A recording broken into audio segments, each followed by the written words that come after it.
जय हिंद दोस्तों, स्वागत है आपके अपने यूट्यूब चैनल माँ साधे क्लासेस पर। और मैं हूं महेंद्र कुमार। तो आज मैं आप लोग को इस वीडियो के माध्यम से बिहार बोर्ड क्लास 10th का बताने जा रहा हूं ऑब्जेक्टिव क्वेश्चन साइंस में केमिस्ट्री का पहला चैप्टर, जिसका नाम है रासायनिक अभिक्रिया एवं समीकरण।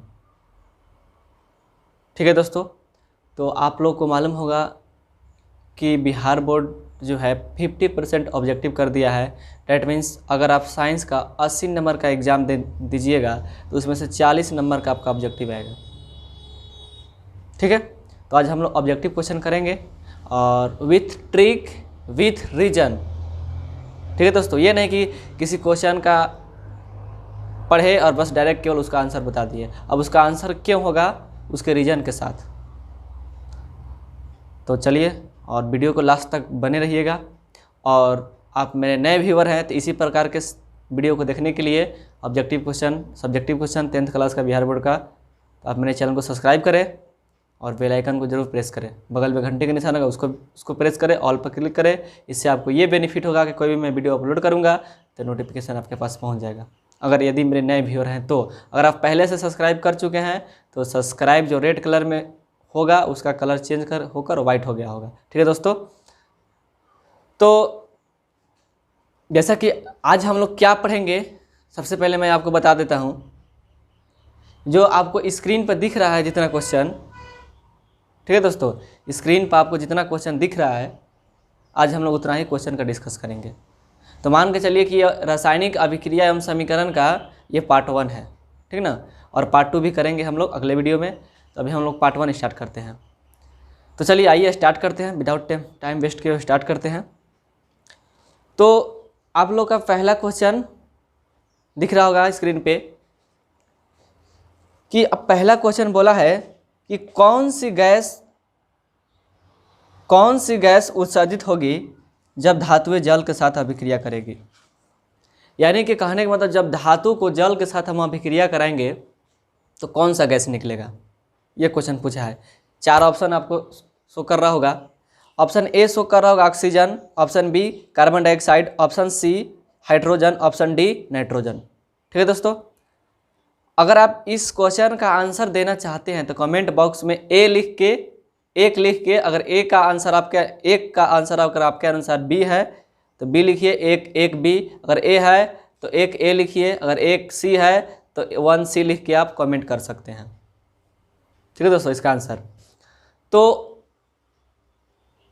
क्वेश्चन से जानने से पहले, इस क्वेश्चन का आंसर जानने से पहले हम दो पॉइंट आपको बताते हैं। देखिए, जब किसी भी धातु के साथ, ये तो कह रहा है कि कौन सी गैस उत्सर्जित होगी जब धातुएं जल के साथ अभिक्रिया करेगी, तो एक पॉइंट याद रखिएगा कि जब धातु जल के साथ अभिक्रिया करती है तो हाइड्रोजन गैस मुक्त करता है।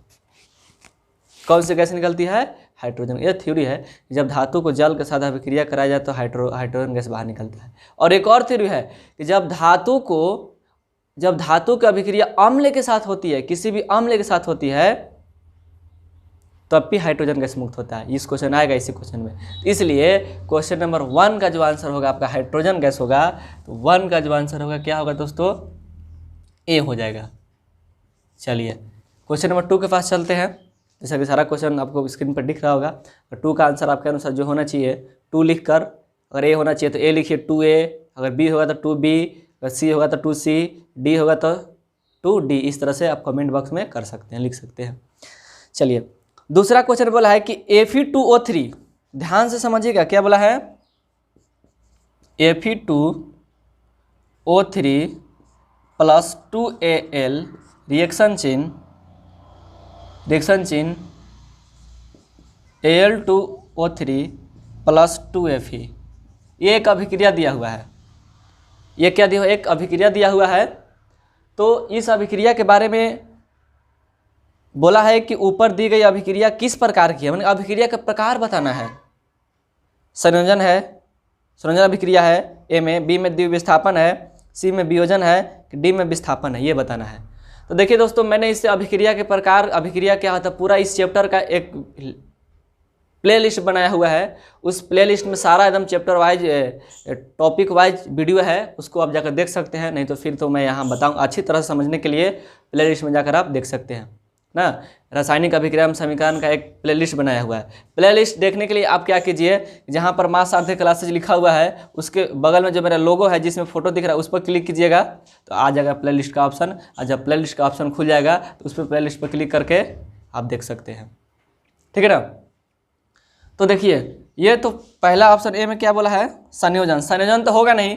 संयोजन अभिक्रिया में क्या होता है कि दो पदार्थ या दो तत्व मिलकर एक नए पदार्थ का निर्माण करते हैं। तो यहाँ पर हम देख रहे हैं कि इधर तो दो पदार्थ है लेकिन इधर भी दो पदार्थ है, नहीं। संयोजन में यही होता है कि दो पदार्थ मिल के एक नया पदार्थ का निर्माण करेगा, तो संयोजन नहीं होगा, यानी कि ए नहीं होगा। बी के पास चलते हैं। बी जो है कर रहा है द्विविस्थापन। देखिए द्विविस्थापन में आपको क्या खोजना होता है कि इधर भी यौगिक होना चाहिए, इधर भी यौगिक होना चाहिए। ये इधर तो यौगिक हो गया है, जैसे कि यौगिक का मतलब क्या है, उसमें दो या दो से अधिक तत्व होना चाहिए। तो इधर ही देख रहे हैं कि यौगिक नहीं, इधर एक तत्व है एल्युमिनियम केवल, तो ये द्विविस्थापन नहीं है। और द्विविस्थापन में क्या करता है, अपने तत्वों का, अपने मूलकों का अदला बदली करता है। तो ये द्विविस्थापन हो ही नहीं सकता है। इस ऐसा समीकरण से द्विविस्थापन बन नहीं सकता। इसलिए नहीं बन सकता है कि इधर भी देख रहे हैं कितना है, ये यौगिक है, ये इधर भी यौगिक चाहिए। तो ये यौगिक एल्युमिनियम एक यौगिक नहीं है, ठीक है ना। इधर भी दो तत्व वाला यौगिक, इधर भी होना चाहिए दो तत्व वाला यौगिक, तो बी भी नहीं होगा। सी कह रहा है वियोजन। वियोजन में होता क्या है कि एक पदार्थ टूट के दो नया पदार्थ बनाएगा, यानी कि रिएक्शन से इधर जो होना चाहिए एक पदार्थ होना चाहिए, इधर जो होना चाहिए दो पदार्थ होना चाहिए। वियोजन में नहीं, वियोजन का डेफिनेशन वही होता है कि वियोजन ऐसी रासायनिक अभिक्रिया है जिसमें एक पदार्थ टूट कर दो पदार्थ का निर्माण करेंगे, ठीक है। तो अब बच गया लास्ट में क्या, विस्थापन। देखिए विस्थापन में क्या होता है कि कोई एक जो तत्व होता है ना, दूसरे तत्व को हटाकर उसके यौगिक से हटाकर अपना स्थान ग्रहण कर लेता है, वही हो रहा है। देखिए Fe2O3 यहाँ पर है। जब एल्युमिनियम से अभिक्रिया किया तो एल्युमिनियम क्या किया कि Fe को, आयरन को क्या कर दिया, हटा दिया, बाहर कर दिया। और O3 के बाद देखिए यहाँ देखिए रिएक्शन से पहले देखिए O3 के बगल में क्या था, Fe था। जब अभिक्रिया हो गया तो O3 के बगल में क्या होगा, Al2 आ गया, यानी कि एल्युमिनियम आ गया। यानी कि एल्युमिनियम क्या किया, Fe को हटा दिया और हटाकर अपना स्थान ग्रहण कर लिया। तो जब कोई तत्व, एक तत्व उसके यौगिक से हटा, उस दूसरे तत्व को उसके यौगिक से हटाकर अपना स्थान ग्रहण कर लेता है तो हम लोग उसे क्या बोलते हैं, विस्थापन अभिक्रिया। इसलिए क्वेश्चन नंबर 2 का क्या होगा, डी होगा, ठीक है दोस्तों। 3 के पास चलते हैं। तो क्वेश्चन नंबर 3 आपको दिख रहा होगा स्क्रीन पे। 3 कह रहा है कि लौह चूड़ पर, देखिए लौह चूड़ पर तनु हाइड्रोक्लोरिक अम्ल डालने से क्या होता है, यानी कि जब लोहे की चूड़ होए उस पर तनु हाइड्रोक्लोरिक अम्ल डालेंगे तो क्या होता है, सही उत्तर पर निशान लगे। तो अभी हम तुरंत बताए थे कि लौह चूड़ का मतलब क्या, लोहा धातु हो गया Fe, और तनु हाइड्रोक्लोरिक अम्ल का मतलब HCl नहीं, हाइड्रोक्लोरिक अम्ल का सूत्र होता है HCl नहीं। तो अम्ल के साथ जब धातु की अभिक्रिया होती है तो कौन सी गैस मुक्त होती है, हाइड्रोजन गैस मुक्त होगा। तो देख लीजिए कि कौन से ऑप्शन में हाइड्रोजन है, हाइड्रोजन केवल लिखा हुआ है। तो ऑप्शन ए में आपको दिखेगा कि हाइड्रोजन गैस एवं आयरन क्लोराइड बनता है। केवल ऑप्शन ए में आपको दिख रहा होगा कि हाइड्रोजन गैस है उसमें, इसलिए इसका ए हो जाएगा, ठीक है ना। और ऐसे हाइड्रोजन क्लोराइड हो जाएगा, जैसे कि मान लीजिए Fe हो गया, अब HCl हो गया, यही कह रहा है। जब रिएक्शन होगा तो इधर तो हाइड्रोजन गैस मुक्त हो ही गया और इधर बन जाएगा FeCl। तो आयरन क्लोराइड, हाइड्रोजन गैस और आयरन क्लोराइड बन रहा है, तो वही दिया ऑप्शन ए में, ठीक है दोस्तों। चलिए तो अब हम लोग चलेंगे क्वेश्चन नंबर 4 के पास। क्वेश्चन नंबर 4 का है कि श्वसन किस प्रकार की अभिक्रिया है। देखिए श्वसन किस प्रकार की अभिक्रिया है, श्वसन एक ऊष्माक्षेपी अभिक्रिया है, लेकिन इसमें हम देख रहे हैं कि ऑप्शन में ऊष्माक्षेपी दिया ही नहीं है। ऑप्शन ए में आपको दिया है उपचयन, ऑप्शन बी में दिया है संयोजन, ऑप्शन सी में दिया है अपचयन, ऑप्शन डी में दिया है ऊष्माशोषी। अगर ऊष्माशोषी के स्थान पर क्या रहता, ऊष्माक्षेपी रहता तो हो जाता आंसर, ठीक है ना। श्वसन एक प्रकार के, ऐसे हम बता देते हैं आप लोग को, श्वसन एक प्रकार की कैसी अभिक्रिया, ऊष्माक्षेपी अभिक्रिया। कैसी अभिक्रिया है, ऊष्माक्षेपी। लेकिन यहाँ पर हम लोग देख रहे हैं कि ऊष्माक्षेपी है नहीं, तो फिर कौन सा ऑप्शन ट्रिक करेंगे। तो एक बात बता दें, जब ऊष्माक्षेपी नहीं रहे तो आप उपचयन में ट्रिक कीजिएगा। उपचयन का मतलब क्या, उपचयन का मतलब वैसी अभिक्रिया जिसमें ऑक्सीजन का वृद्धि होती है, यानी कि ऑक्सीजन की वृद्धि, यानी कि जब हम लोग सांस लेते हैं तो हमारे जो भोजन, जो हम सांस लेते हैं तो हमारे बॉडी में क्या होता है, ऑक्सीजन की मात्रा में क्या होती है, वृद्धि होती है ना। इसीलिए इसका आंसर क्या हो जाएगा, ए हो जाएगा उपचयन। ठीक है दोस्तों, यानी कि 4 का हो जाएगा ये। चलिए 5 का चलते हैं। 5 बोल रहा है कि Cu, देखिएगा CuO प्लस H2 रिएक्शन चिन्ह Cu plus H2O, Cu plus H2O किस प्रकार की अभिक्रिया है। ये आया हुआ अभी क्वेश्चन है 16 में, जिसके बगल में कुछ लिखा हुआ है 16A 18C 19 ऐसे करके ब्रैकेट में, तो समझिए कि उस ईयर से ये क्वेश्चन एग्जाम में पूछा गया है, यानी कि this is most important question for your exam. ठीक है दोस्तों, तो यहाँ देख रहे हैं इसके बारे में पूछा कि ये किस प्रकार की अभिक्रिया है। ऑप्शन दिया है उपचयन, फिर दिया है अपचयन, उदासीनीकरण, रेडॉक्स। ठीक है दोस्तों, तो ये देखिए उपचयन और अपचयन तो है ही, दोनों है, लेकिन उदासीनीकरण नहीं है।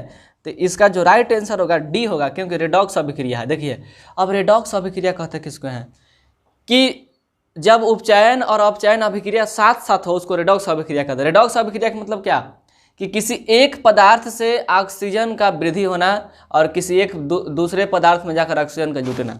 देखिए उपचयन का मतलब होता है कि उपचयन का मतलब जब एक पदार्थ में एगो अभिकारक जो हो रहा है उपचयित हो रहा हो और एगो अभिकारक अपचयित हो रहा हो। उपचयित होने का मतलब क्या, उपचयित होने का मतलब कि उस, अगर हम बोले कि कोई पदार्थ उपचयित हो रहा है तो उपचयित होने का मतलब क्या, उसमें ऑक्सीजन की वृद्धि हो रहा है ना अभिक्रिया के बाद, और हम बोले कि कोई पदार्थ अपचयित हो रहा है यानी कि उसमें से ऑक्सीजन की कमी हो रहा है। यहाँ देखते हैं बोर्ड पे CuO है तो कॉपर ऑक्साइड है, जब अभिक्रिया हो रहा है तो इसमें से ऑक्सीजन की कमी होकर यहाँ आ जा रहा है हाइड्रोजन के पास, यानी कि कॉपर ऑक्साइड में से जब अभिक्रिया के बाद क्या बच रहा है, कॉपर बच रहा है, यानी कि इसमें से ऑक्सीजन क्या हो रहा है, कमी हो रहा है। तो हम कह सकते हैं कि CuO जो है कॉपर ऑक्साइड क्या हो रहा है, अपचयित हो रहा है। ठीक है, अब देखिए हाइड्रोजन के पास अभिक्रिया से पहले ऑक्सीजन नहीं था, लेकिन अभिक्रिया के बाद ऑक्सीजन आ गया। हम कह सकते हैं कि हाइड्रोजन में क्या हो रहा है, ऑक्सीजन की वृद्धि हो रहा है, यानी कि ऑक्सीजन क्या हो रहा है, उपचयित हो रहा है। तो जब उपचयन और अपचयन अभिक्रिया साथ साथ हो तो वैसे अभिक्रिया को हम लोग कौन अभिक्रिया बोलते हैं, रेडॉक्स अभिक्रिया। ठीक है दोस्तों, तो इसलिए इसका राइट आंसर क्या हो जाएगा, डी। अगर समझ में नहीं आ रहा हो तो ध्यान से इस वीडियो को देखें, शुरू से लास्ट तक देखें, बहुत ही एकदम रीजन के साथ, केवल आंसर बता के नहीं निकलना है और क्यों होगा आंसर वो भी समझना है।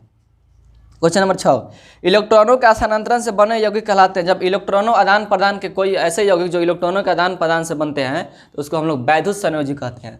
आपके ऑप्शन के अनुसार इसका आंसर हो जाएगा बी। ठीक है, 7 के पास चलते हैं। कुछ ऐसे भी इसमें क्वेश्चन आएंगे जो डिफिनेशन से रिलेटेड है ना, डिफिनेशन से रिलेटेड को ज़्यादा मतलब उसमें क्या एक्सप्लेनेशन नहीं कर सकते, मतलब डिफिनेशन है तो जो डिफिनेशन होगा उसका आंसर होगा, परिभाषा है।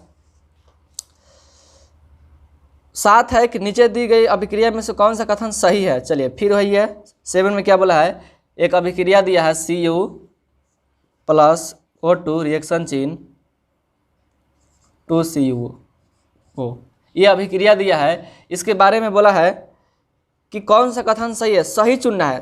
कह रहा है कि कॉपर का ऑक्सीकरण, देखिए कॉपर का ऑक्सीकरण हो रहा है, कॉपर का अवकरण हो रहा है, कॉपर का नाइट्रेशन हो रहा है, या डी, ए और बी दोनों हो रहा है। यानी कि देखिए कॉपर का हो क्या रहा है, अभिक्रिया से पहले देखिए, अभिक्रिया से पहले कॉपर के पास ऑक्सीजन नहीं था, लेकिन अभिक्रिया के बाद कॉपर के पास ऑक्सीजन आ गया, यानी कि कॉपर में ऑक्सीजन की वृद्धि हो रहा है। यानी कि जब किसी पदार्थ में, किसी तत्व में ऑक्सीजन की जब वृद्धि होगा तो उसको बोलते हैं उपचयित पदार्थ, यानी कि उपचयन हो रहा है या ऑक्सीकरण। इसलिए इसका राइट आंसर क्या हो जाएगा, ऑक्सीकरण किस में दिया, ए में दिया है, इसका ए हो जाएगा। यानी कि 7 का क्या हो जाएगा दोस्तों, 7 का आपका ए हो जाएगा राइट आंसर। ठीक है, तो अब हम लोग चलते हैं क्वेश्चन नंबर किसके, 8 के पास। अगर आपको वीडियो अच्छा लग रहा हो तो लाइक कीजिए और अपने दोस्तों के पास शेयर कीजिए और कमेंट कीजिए। क्वेश्चन नंबर 8 बोला है कि सिल्वर क्लोराइड का रंग क्या होता है। तो सिल्वर क्लोराइड जो होता है AgCl जो होता है उसका जो रंग होता है श्वेत होता है। कैसा होता है, श्वेत, उजला होता है। चांदी ऐसे भी उजला होता ही है, आप लोग देखबे किए हैं। तो सिल्वर का मतलब चांदी होता है Ag, परमाणु संख्या 47 होता है, ये भी याद रख लीजिएगा। तो 8 का क्या हो जाएगा, ए हो जाएगा। ठीक है दोस्तों, 9 के पास चलते हैं हम लोग। 9 बोला है CaCO3 यानी कि कैल्शियम कार्बोनेट। 9 आपका है कि CaCO3 कैल्शियम कार्बोनेट उसके बाद रिएक्शन चिन्ह, ठीक ना, उष्मा, उष्मा मतलब इसको हीट कर रहा है, गर्म कर रहा है। उसके बाद क्या बन रहा है, CA प्लस CO2, जो ब्रैकेट में लिखा हुआ वो अवस्था लिखा हुआ है। S का मतलब होता है सॉलिड ठोस, G का मतलब गैस, L का मतलब लिक्विड, ये सब अवस्था लिखा हुआ है, किस अवस्था में वो पदार्थ तत्व यौगिक है। ठीक है दोस्तों, तो ये एक क्वेश्चन नंबर 9 में बोला है कि समीकरण CaCO3S plus calcium carbonate CaCO3 reaction चिन्ह ना कैल्शियम ऑक्साइड प्लस CO2 किस प्रकार का समीकरण है, ये अभिक्रिया किस प्रकार का समीकरण है, ये अभिक्रिया। ठीक है, समीकरण दिया है यहाँ पे। तो देखिए इसमें है क्या कि एक पदार्थ जो है टूट कर, यानी कि इधर एक पदार्थ है अभिक्रिया से पहले, तो एक पदार्थ टूट कर दो पदार्थ बन रहा है। तो जब एक पदार्थ टूट कर दो नए पदार्थ का निर्माण करते हैं तो उसको बोलते हैं वियोजन या अपघटन। तो ऑप्शन में देख लीजिए वियोजन अपघटन किस में, ए में है, इसलिए इसका आंसर क्या हो जाएगा, 9 का ए हो जाएगा। चलते हैं अब हम लोग 10 के पास, क्वेश्चन नंबर 10 के पास चलते हैं। 10 सबका कह रहा है साग सब्जियों को विघटित होकर कंपोस्ट बनना किस प्रकार के उदाहरण है। तो याद रखिएगा, एक याद करने वाला चीज़ है, ये एक एग्जाम्पल है कि साग सब्जियों को विघटित होकर, ठीक ना दोस्तों, साग सब्जियों को क्या होकर विघटित मतलब सड़ गल के, कंपोस्ट मतलब जो भी बनता है वेस्ट मटेरियल पदार्थ, वो जो अभिक्रिया होता है कैसा होता है। ऑप्शन ए में दिया उष्मा शोषी, उष्मा क्षेपी, उभय गार्मी नहीं उभय धर्मी होना चाहिए था, थोड़ा मिस्टेक है इसमें, प्रतिस्थापन। तो प्रतिस्थापन तो होगा नहीं, इसलिए इसका जो राइट आंसर होगा वो बी होगा, उष्मा क्षेपी होगा। कैसा होगा, उष्मा क्षेपी। ठीक है दोस्तों, तो आपका 10 का जो होगा आंसर क्या हो जाएगा, बी हो जाएगा। अब क्वेश्चन नंबर 11 के पास चलते हैं। 11 बोल रहा है कि निम्न में से कौन सा उत्पाद लेड नाइट्रेट को गर्म करने पर प्राप्त होता है। तो लेड नाइट्रेट को गर्म करने पर जो होगा मेरा NO2 और O2 प्राप्त होगा, यानी कि 11 का जो होगा क्या होगा, डी होगा। ठीक है दोस्तों, चलिए दोस्तों, तो अब हम लोग क्वेश्चन नंबर 12 के पास चलते हैं। जैसा स्क्रीन पर दिख रहा होगा, क्वेश्चन नंबर 12 कह रहा है कि निम्न में से कौन सही है। ठीक है ना। अब तो क्वेश्चन नंबर 12 में ऑप्शन ए में दिया NO2CO3 into 5H2O NO2CO3 into 10H2O NO2CO3 into 7H2O NO3CO2 into 2H2O। देखिए एक बात याद रखिए, सोडियम कार्बोनेट ना, sodium bicarbonate, sodium carbonate Na2CO3, जब भी आपको Na2CO3 रहेगा तो वहाँ पर 10H2O रहेगा। क्यों? क्योंकि ये एक धोवन सोडा का जो होता है एक फार्मूला होता है, सूत्र होता है। ठीक ना। तो इसमें से बोला है कौन सा सही है, तो इसमें देख लीजिए कि Na2CO3 के साथ 10H2O कहाँ है, किस में ऑप्शन में है, तो ऑप्शन नंबर बी में। इसलिए 11 का जो आपका राइट आंसर हो जाएगा वो क्या होगा, बी होगा। क्या होगा दोस्तों, 11 का बी। चलिए 12 के पास चलते हैं। 12 का जो है कि लोहा से जिंक को लेपित करने की क्रिया को क्या कहते हैं। जब लोहे पर जिंक को परत चढ़ाया जाता है, जस्ता, जिंक का मतलब जस्ता Zn, जिसका परमाणु संख्या 30 होता है, नहीं, तो लोहा पर जब हम लोग जिंक की परत चढ़ाते हैं, लेपित करते हैं, तो उस क्रिया को जस्तीकरण या गैल्वेनीकरण कहते हैं। क्या कहते हैं, जस्तीकरण या गैल्वेनीकरण। ठीक है ना। तो इसमें देख लीजिए गैल्वेनीकरण कहाँ दिया है, तो ऑप्शन नंबर बी में दिया है, इसलिए 13 का राइट आंसर क्या हो जाएगा, ये था 12 का, और 13 का जो आपका होगा राइट आंसर क्या हो जाएगा, 13 का हो जाएगा बी। चलिए 14 के पास चलते हैं। जास्ता तथा तनु हाइड्रोक्लोरिक अम्ल की अभिक्रिया के फलस्वरूप निम्न में से कौन सा गैस बनता है। देखिए अभी क्वेश्चन को घुमा फिरा के, उस समय घुमा फिरा के पूछ रहा है, उस समय आयन का पूछा था, इस समय जास्ता पूछ दिया। जास्ता का मतलब जिंक, Zn। तो याद रखिए, एक खाली पॉइंट याद रखिएगा माइंड में कि जब भी धातु के साथ अम्ल की अभिक्रिया होगी तो हाइड्रोजन गैस मुक्त होगा। कौन सा गैस निकलेगा, हाइड्रोजन गैस बनता है, हाइड्रोजन गैस बाहर निकलता है। तो देख लीजिए हाइड्रोजन किस में है, H2 14 में, तो आपका दिख रहा है सी में, किस में, सी में H2 लिखा है, तो 14 का सी हो जाएगा। 15 के पास चलते हैं।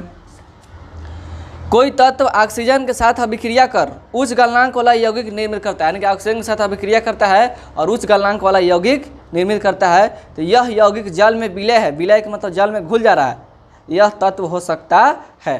तो इसका ऑप्शन ए में दिया है कैल्शियम दिया, Ca, ऑप्शन बी में सी का मतलब कार्बन, ऑप्शन सी में Si सिलिकॉन, ऑप्शन डी में आयरन दिया है। ठीक है दोस्तों, तो बताइए आप लोग में से 15 का क्या होगा, तो 15 का जो होगा आंसर क्या होगा, ए होगा। क्या होगा, ए कैल्शियम, क्योंकि कैल्शियम जो ऑक्सीजन के साथ अभिक्रिया करेगा तो कैल्शियम ऑक्साइड बनेगा CaO। और कैल्शियम ऑक्साइड जो होता है यानी कि चूना को कहते हैं, जो चूना होता है जल में घुल जाता है। कोई दिक्कत? इसलिए 15 का क्या हो जाएगा? A हो जाएगा। 16 कह रहा है कि निम्न अभिक्रिया में अपघटन की अभिक्रिया कौन है? देखिए अपघटन या वियोजन, जब भी अपघटन या वियोजन कहेगा ना तो आपको अभिक्रिया अभिकारक में एगो पदार्थ खोजना है ना, और प्रतिफल में 2 गो पदार्थ खोजना है, 2 या 2 से अधिक पदार्थ खोजना है। तो देख लीजिए कि तीर के इधर लेफ्ट साइड इसमें एक पदार्थ है, इसमें दिख रहा है कि यहाँ पर जो C जो है KClO3 टूट कर मतलब KCl अब प्लस CO2 बन रहा है, नहीं सॉरी 3O2 बन रहा है, ठीक ना। तो इसमें हम देखें कि अभिकारक में एक पदार्थ है और प्रतिफल में 2 गो पदार्थ है, यानी कि जब अभिकारक में एक पदार्थ हो और प्रतिफल में 2 पदार्थ हो तो समझिए कि वो अपघटन या वियोजन है। इसलिए 16 का जो राइट आंसर क्या हो जाएगा? C हो जाएगा। 16 का क्या हो जाएगा? C। 17 के पास चलते हैं। क्वेश्चन नंबर 17 बोला है कि नीचे दी गई अभिक्रिया के संबंध में कौन सा कथन सत्य, यानी कि एक अभिक्रिया लिखा है, ठीक है दोस्तों। तो उस अभिक्रिया को यहाँ हम बोर्ड पर लिखते हैं ZNO प्लस C का मतलब कार्बन, अभिक्रिया चिन्ह क्या? Zn plus CO। इसमें इसके बारे में कौन सा कथन सत्य है? तो कथन A में दिया है कि कार्बन उपचयित हो रहा है। देखिए फिर आ गया उपचयित, उपचयित बार बार समझना है आपको, बहुत ही इंपॉर्टेंट पॉइंट है। कार्बन उपचयित हो रहा है, ZNO अपचयित हो रहा है, और फिर दिया है कि कार्बन क्या हो रहा है? अपचयित हो रहा है, और कार्बन मोनोऑक्साइड उपचयित हो रहा है। इसमें से चारों में से एगो सत्य ऑप्शन, सही ऑप्शन चुनना है आपको कि कौन क्या हो रहा है। देखिए बोला कि कार्बन उपचयित, उपचयित का मतलब क्या कि अभिक्रिया के पहले कार्बन के पास ऑक्सीजन नहीं था, लेकिन जब भी अभिक्रिया किया तो कार्बन के पास ऑक्सीजन आ गया, हो गया कार्बन में। तो जब किसी पदार्थ में ऑक्सीजन की वृद्धि हो जाए या किसी तत्व में ऑक्सीजन की वृद्धि हो जाए तो हम उसको बोल सकते हैं कि उसका उपचयन हो रहा है, या फिर वो उपचयित हो रहा है, या फिर उसका ऑक्सीकरण हो रहा है। इसलिए तो यहाँ सही बात बोला है ए में कि कार्बन उपचयित हो रहा है। तो हाँ एकदम हो रहा है, क्योंकि कार्बन में देखिए अभिक्रिया से पहले कार्बन के पास ऑक्सीजन था नहीं था, लेकिन जब भी अभिक्रिया किया तो ऑक्सीजन आ गया, इसमें ऑक्सीजन की संख्या में वृद्धि हो गया, ऑक्सीजन इसमें जुड़ गया, इसलिए इसका राइट आंसर क्या हो जाएगा? ए होगा। ठीक है दोस्तों, चलिए तो अब हम लोग क्वेश्चन नंबर 18 के पास चलते हैं। निम्न में से कौन सा संयोजन अभिक्रिया है? Option A 2H2 plus O2। आप लोग ऑप्शन देख सकते हैं, पढ़ सकते हैं, ऑप्शन पढ़ने की क्या ज़रूरत है। देखिए ये जो क्वेश्चन है ना, थोड़ा सा इसमें ए और सी दोनों संयोजन है और इनमें से कोई तो होगा नहीं। तो जो इसका राइट आंसर होगा, ये क्वेश्चन जो है ना थोड़ा इसमें डाउट है। क्वेश्चन में संयोजन ना हो, यहाँ पर वियोजन होना चाहिए था, ठीक ना। अगर वियोजन होगा उसको वियोजन बना लीजिएगा ना, मतलब उस क्वेश्चन में संयोजन ना होकर वियोजन होना चाहिए था। अगर वियोजन होता तब इसका जो आंसर होगा वो क्या होगा? बी होगा। क्या होगा? बी, क्योंकि एक पदार्थ टूट के COCO3 कैल्शियम कार्बोनेट टूट कर क्या बन रहा है? Calcium oxide plus carbon dioxide बन रहा है। तो जब एक पदार्थ से 2 गो पदार्थ बन रहा है, तो जब एक पदार्थ से 2 गो पदार्थ बनेगा तो हम लोग उसको क्या बोलेंगे? वियोजन। इसलिए इसका क्वेश्चन में थोड़ा सा एरर है, मिस्टेक है प्रिंट में, इसलिए इसका राइट आंसर क्या होगा? बी होगा। संयोजन का स्थान पर क्या होना चाहिए? वियोजन होना चाहिए। ठीक है दोस्तों, अब क्वेश्चन नंबर 19 के पास चलते हैं। 19 का आ रहा है कि निम्न अभिक्रिया में से विस्थापन अभिक्रिया है। विस्थापन अभिक्रिया को चुनना है। देखिए विस्थापन अभिक्रिया को पहला जो है वो तो विस्थापन है नहीं, क्योंकि एक पदार्थ से 2 गो पदार्थ बन रहा है नहीं, तो वो क्या हो गया? अपघटन हो गया। विस्थापन तो होगा नहीं, अपघटन या फिर वियोजन हो गया।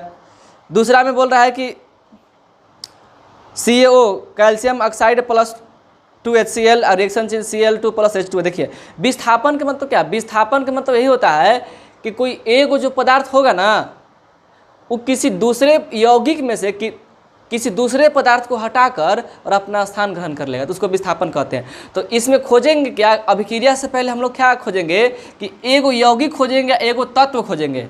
तो देखिए कि अभिक्रिया से पहले एगो यौगिक एगो तत्व कहाँ है? तो ऑप्शन नंबर सी में आपको दिख रहा होगा कि Fe जो हो गया आयरन हो गया और CuSO4 एक यौगिक हो गया ना। तो Fe क्या कर रहा है कि CuSO4 को हटाकर अपना स्थान ग्रहण कर ले रहा है। तो अभिक्रिया के बाद क्या बन रहा है?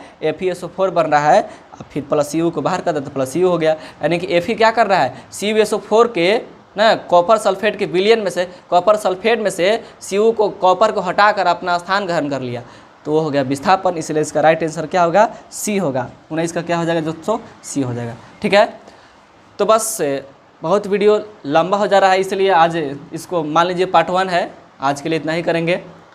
हाँ, तो आपको ये वीडियो कैसा लगा कमेंट करके अवश्य बताइए।